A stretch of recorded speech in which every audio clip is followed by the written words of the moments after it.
Yo la famille, j'espère que vous allez bien, c'est le petit F. Donc voilà, j'annonce ma nouvelle chaîne YouTube. Donc la prochaine vidéo, ça va parler de Sneezy en fait, là sur ma chaîne YouTube, pardon.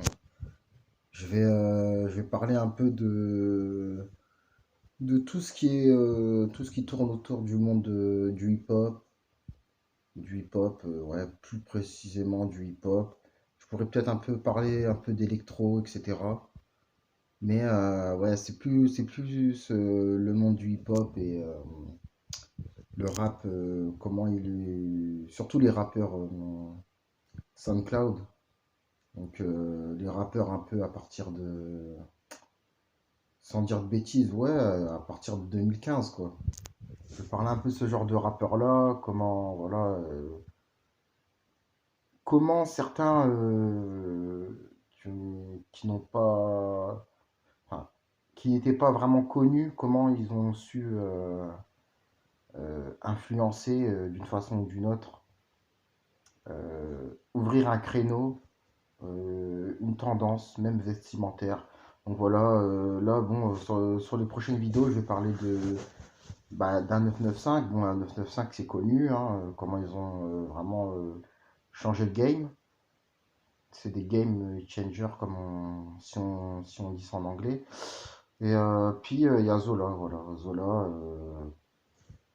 pour moi, il a apporté quelque chose, il a ouvert une branche. Et avant lui, il y avait Ateyaba, Jock, anciennement Jock. Et donc voilà, je vais parler de ces trois rappeurs-là. Je vais pas faire une vidéo en parlant des trois rappeurs, je vais faire une vidéo pour chaque rappeur. Je crois que je vais commencer par Sneezy en fait. Je vais commencer par Sneezy parce que voilà, c'est le film La Source. Il y a trop de choses à dire dessus par rapport à son jeu d'acteur, par rapport à vraiment comment il est lui-même. On va faire les liens entre le film et la morale du film, ce qui se passe dans le film. Donc voilà, surtout la morale du film. On va faire le parallèle voilà, entre la morale du film et la personnalité de Sneezy. Donc voilà, je vous laisse un peu cogiter. Zola. Zola, voilà, on va parler clairement. En fait, il a lancé une tendance, c'est s'habiller en fait d'une manière street, mais en même temps hype. Mais avant lui, franchement, je voyais pas ça. Mais on n'en parle pas assez. J'ai l'impression que j'ai lu aucun article qui stipulait ça. Il y a rien eu quoi. Personne n'a parlé de ça. Par exemple, Zola. Vous voyez les pantalons de pyjama Ralph Lauren là. Moi, personnellement, c'est Zola qui m'a donné envie d'acheter mon premier pantalon Ralph Lauren comme ça.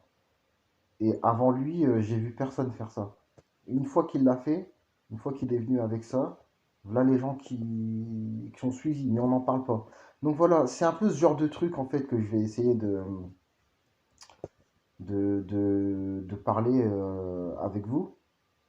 Un peu si je peux peut-être si je peux faire découvrir certaines choses à certaines personnes, et s'il y a des gens qui pensent la même chose que moi, voilà, vous me dites dans les commentaires. Et voilà, parce que je me dis, est-ce que je suis vraiment tout seul à avoir ça? Je sais pas. Je pense pas, parce que je pense pas que je suis le seul à avoir ce genre de petits détails. Mais voilà. Après, voilà, on va aussi parler de Hamza, par exemple.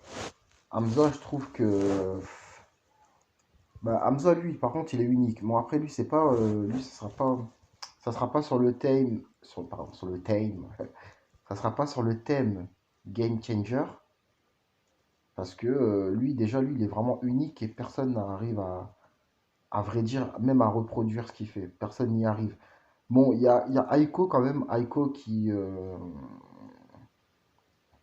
s'est pas mal du tout inspiré de Hamza, mais encore, Aiko, il a quand même, il a quand même sa patte à lui. Il a sa signature à lui, même si c'est très inspiré d'Hamza, mais on va pas appeler ça du plagiat non plus, tu vois. Mais voilà, c'est quand même pas mal inspiré d'Hamza. Et donc voilà, mais voilà, c'est une parenthèse. Mais sinon, Hamza, moi, je vais plus parler de sa première tape H24. Et voilà, je vais dire moi ce qui m'a plu, etc. Et j'ai vraiment envie de savoir votre avis sur le fait que est-ce que vous aussi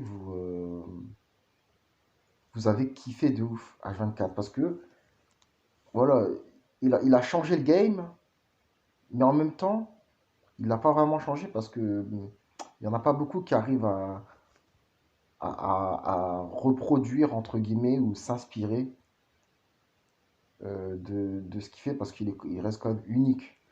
Personne n'y arrive, mais en tout cas, voilà, j'ai juste envie de voir si vous aussi vous avez été choqué par la première tape. Non, c'est même pas sa première tape à Hamza, H24. Sa première tape, c'était, je sais plus comment ça, Recto Verso. Ça s'appelle Recto Verso, la première tape à Hamza. C'est vrai que le premier son déjà le premier son qu'il avait clippé, c'était Million. Et déjà, j'étais vraiment. Franchement, j'avais kiffé tout de suite. Mais après, quand il a enchaîné avec.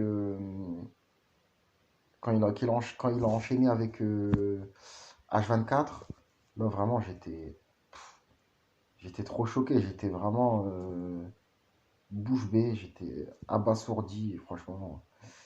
Et voilà, c'est juste pour savoir si vous aussi, vous pensez la même chose que moi. Et moi, j'ai remarqué que. Je sais pas si vraiment. J'ai l'oreille ou quoi. Mais ça sera encore un autre sujet, par exemple, sur le fait que, par exemple, je parlais avec mon frère, et mon frère, il me dit, ouais, non, les dés, ils sont déjà pipés, en fait, ils savent déjà qui ils vont faire percer, etc. Mais moi, je pense pas, hein. Franchement, c'est vrai qu'il y en a, ils écoutent de la merde, et je comprends pas comment ça se fait qu'ils percent. Après, on discute pas des goûts et des couleurs, mais quand même, il faut pas mettre tout le monde dans le même sac. Soit ça sera un sujet, ça sera ça sera l'intitulé de ce sujet-là.